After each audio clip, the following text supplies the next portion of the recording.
국내 증시 상장사 중 단일 규모로는 역대 최대 횡령 사건이 발생하면서 거래가 중지됐던 오스템 임플란트의 거래 재개 여부 오늘 결정이 됐습니다. 자세한 이야기 나눠보죠. 유안타증권 박진희 부장 전화 연결돼 있습니다. 부장님 안녕하십니까? 네, 안녕하세요. 결국 상장 유지로 결정이 됐습니다. 그럼 이제 내일부터 거래가 재개되는 거죠? 네, 맞습니다. 내일부터 거래가 재개되는데요. 4개월 만입니다. 일단 거래 재개되는데 거래 정지 전에 종가로 거래가 되지는 않고요. 다들 아시겠습니다만 30일 이상 거래 정지됐던 종목 같은 경우는 다시 호가를 접수받게 됩니다.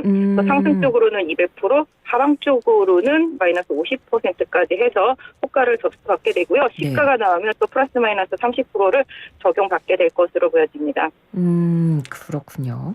주가 얘기는 저희가 또 잠시 뒤에 좀 자세히 해보도록 하고, 사실 지난달에 이미 거래소 기심위가 있었어요. 근데 그때는 결론을 못 냈고 이번에 재심사를 해서 이제 재개가 결정이 된 건데, 지난달이랑 이번 달이랑 다른 결론이 난 이유가 있을까요? 이제 기존에 이제 오스템 임플란트 쪽에서 여러 가지 좀 구조적으로 이제 개선해야 될 부분들이 좀 많았었는데요. 지난 이제 주총 때죠. 31일 주총 때 이제 그 주총을 통해서 이제 사회이사 과반수 선임하고 이제 감사위원회 설치 등 이제 지배 구조를 위한 개선한 그런 내용들이 또 이번에 첨부가 됐고요. 자금 관리에 대한 내부 회계 관리 제도, 운영의 적정성 이런 부분들을 또 제3의 전문기관한테 검증받은 사실 이런 부분들이 이번에 기심위에서 추가가 되면서 시장에서 상장 유지 결정이 나온 것으로 보여지고 있습니다. 네. 근데 업계에서도 사실 거래 재개는 될 거다 이런 분위기였다면서요. 어땠습니까 그동안? 근데 저희 입장에서 물론 개인 투자자분들이 많이 좀 물려 있다 보니까 또 상당히 좀 부담스러운 부분들도 있었고 그런 부분이 있었습니다만은 기업이 이제 그때 이제 횡령한 그 직원의 그 금액 그것보다도 이제 기업이 내고 있는 실질적인 실적, 매출 이런 부분들이 워낙 좋았었기 때문에 그런 부분들을 제외하고도 이 회사가 흑자 규모를 내는 그런 상황이었다라는 점, 이런 부분들이 시장에서 계속 알려지면서 오히려 좀 더 다른 이슈를 좀 제외하고 이제 거래소에 지금 계속적으로 이제 개선하기 위해서 냈던 여러 가지 평가안들 이런 부분들 고려해 본다라면은 거래 재개가 거의 확실시 됐다고 업계에서도 계속 좀 보고 있었습니다. 네, 알겠습니다. 그러니까 지난달 이 기심위와 이번 달 기심위가 결론이 달라졌던 이유는 그 중간에 이제 오스템 임플란트 측에서 개선안도 내놓고 다른 어떤 제3자에서 평가한 부분도 괜찮았고 이런 여러 가지 요인이 있었다라고 아까 간략하게 말씀을 해주셨는데, 그러면 그 회사에서 내놓은 개선안이라는 게 어떤 것들이 구체적으로 좀 나왔을까요?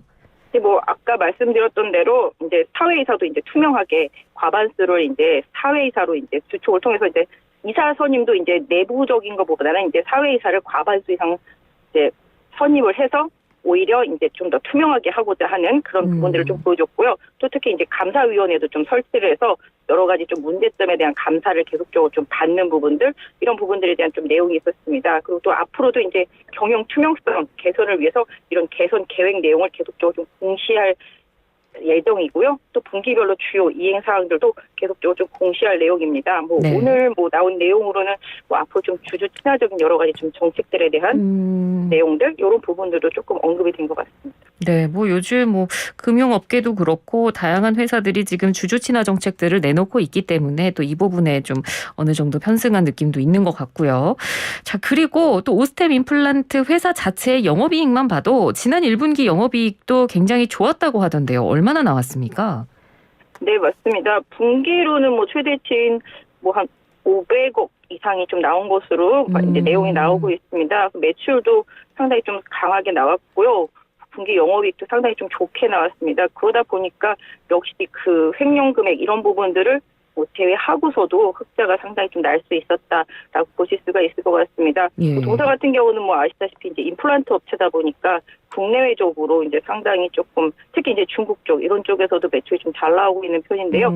이번에도 해외 시장에서도 긍정적인 흐름들이 있었고요. 여러 가지 좀 악재가 좀 겹쳤었습니다만 매출에 있어서 좀 확실한 내용을 좀 보여주다 보니까 시장에서 좀 더 긍정적인 반응이 나오고 있는 것 같습니다. 네.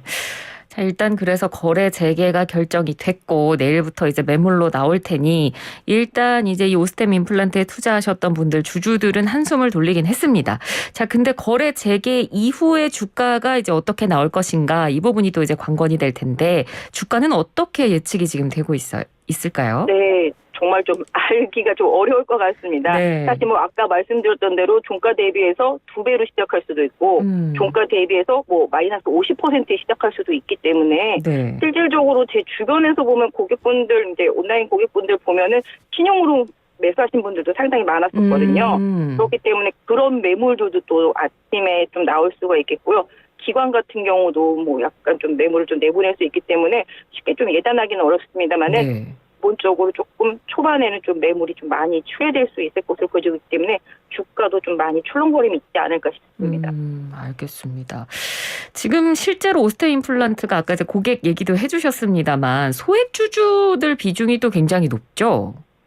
네, 맞습니다. 지금 오스템 임플란트 소액주주 비중이 60%가 넘고 있기 때문에 네. 특히 또 주가의 변동성이 좀 강할 수밖에 없지 않을까. 그러니까 특히 이번에 거래 정지 들어가기 전에 좀 기관들도 많이 매수를 해서 보유하고 있는 상태였었거든요. 근데 이 기관들도 뭐 계속적으로 보유할지 아니면 뭐 여러 가지 부분에 있어서 좀 장기적으로 좀 이렇게 막혀있었던 그런 상황이었기 때문에 매도를 바로 할지는 모르겠습니다만 개인들이 조금 많이 몰려 있었기 때문에 오히려 조금 아까 말씀드렸던 신용 문제라든지 이런 네. 부분들이 좀 얽히면서 매도가 좀 더 많이 나올 수도 있겠고요. 또 개인 투자자분들이 워낙 비중이 높기 때문에 주가 변동성도 좀 더 심할 것으로 좀 보여지고 있습니다. 그래서 이런 개인 투자자분들 매물이 이번 주 특히 이제 내일 거래 시작과 동시에 어떻게 출회되는지 여부 이런 거 좀 보실 필요가 있겠고요. 네. 그동안 조금 외국인들의 뭐 관심이 또 다시 생겼을지는 모르겠습니다만은 그 전에 거래 정지되기 전에 좀 외국인들은 조금 좀 주춤한 흐름이었었거든요. 네. 그렇기 때문에 기관에 많이 들어왔던 그 매수되었던 그 매물이 출회되는 과정이랑 개인 투자자분들 매물 좀 출회되는 과정 이런 부분들을 좀 초반에 좀 잘 살펴보시고 뭐 새롭게 투자하시고자 하시는 분들이라면은 투자를 결정하셔야 되지 않을까 싶습니다. 네. 그리고 이 오스템 임플란트 거래 정지로 상대적 수혜를 입었던 이 임플란트 관련주들, 이 임플란트 관련주들 주가 변동도 어떻게 될지 이 부분도 좀 관심이 모아지고 있는 것 같은데요. 이 부분은 지금 어떻게 예측되고 있나요? 뭐 관련되어 있는 종목들이라면 뭐 디오나 뭐 덴티움 뭐 이런 종목들일 텐데요. 네. 기본적으로 뭐 오스템 임플란트가 거래 정지가 되면서 상대적으로 뭐 너무 좋았다라든지 뭐 이런 흐름은 아니었었고요. 최근에는 또 시장 상황도 좀 안 좋았었기 때문에 조정도 좀 같이 받았던 상황입니다. 근데 뭐 업계로 따진다라면은 뭐 기업들 거의 대부분의 그런 임플란트 기업들 대체로 좀 실적이 좀 나쁜 편은 아닙니다. 네. 다만 이제 오히려 좀 오스템 임플란트 거래되면서 오히려 그 섹터 내 리스크가 조금 더 해소가 된다라고 본다라면은 오히려 해당 기업들도 최근에 주가가 많이 조정을 받았었기 때문에 네. 같이 조금 더 활기를 띨 수 있지 않을까 생각을 해보게 됩니다. 그렇군요. 같이 좀 활기를 띨 수 있을 것 같다. 자, 그리고 이제 마지막으로 기업 얘기를 이제 좀 더 해볼 텐데, 이 오스템 임플란트 측은 이제 올해 매출 목표를 1조 원대로 지금 잡고 있고요. 뭐 핵심 기술로 글로벌 공략하고 뭐 인수합병도 검토하겠다 뭐 여러 가지 이야기가 나오고 있습니다. 앞으로 오스템 임플란트 기업 자체의 방향성은 어떻게 지금 시장에서 평가가 나오고 있나요? 네, 뭐 일단 임플란트 기업이고 실적도 상당히 좋은 건 사실이고요. 네. 그다음에 일단 뭐 지난번 횡령 사건은 일단 좀 이미지 쇄신도 많이 좀 필요한 상황입니다.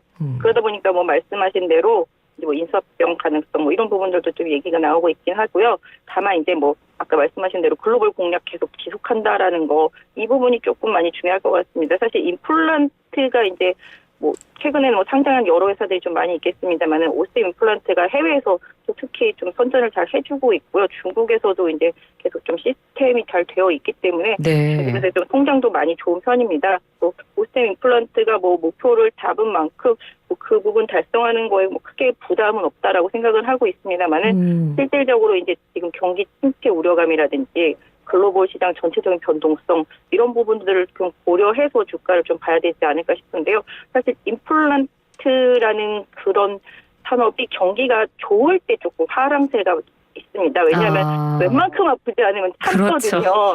네, 그래서 경기가 안 좋을 때는 임플란트 업체들이 실적이 막 좋지 않다가 경기가 좋을 때는 한번 바꿔볼까? 뭐 이런 심리들이 되게 많기 때문에 그렇죠. 경기가 좋을 때 임플란트 업황이 같이 좋습니다. 그래서 네. 지금 경기 침체 우려감 이런 부분들도 일정 부분 좀 고려는 좀 해야 되지 않겠나 싶은데요. 뭐 회사에서 목표를 잡은 만큼 그 목표만 뭐 다 믿기는 어렵습니다만은 개인적으로 봤을 때는 일단 거래되고 초기에 좀 상당히 주가 출렁임이 있는데 그 출렁임이 만약에 하방 쪽이다라면은 뭐 상대적으로 또 가격적인 메리트가 좀 부각될 수도 있기 때문에 이런 부분들도 좀 고려하시는 뭐 신규 투자가 좀 필요하지 않나 싶습니다. 네, 알겠습니다. 신규 투자를 혹시 고민하고 계시는 분들이라면 방금 우리 부장님께서 말씀해 주신 이 내용 좀 기억을 해두시면 좋을 것 같습니다.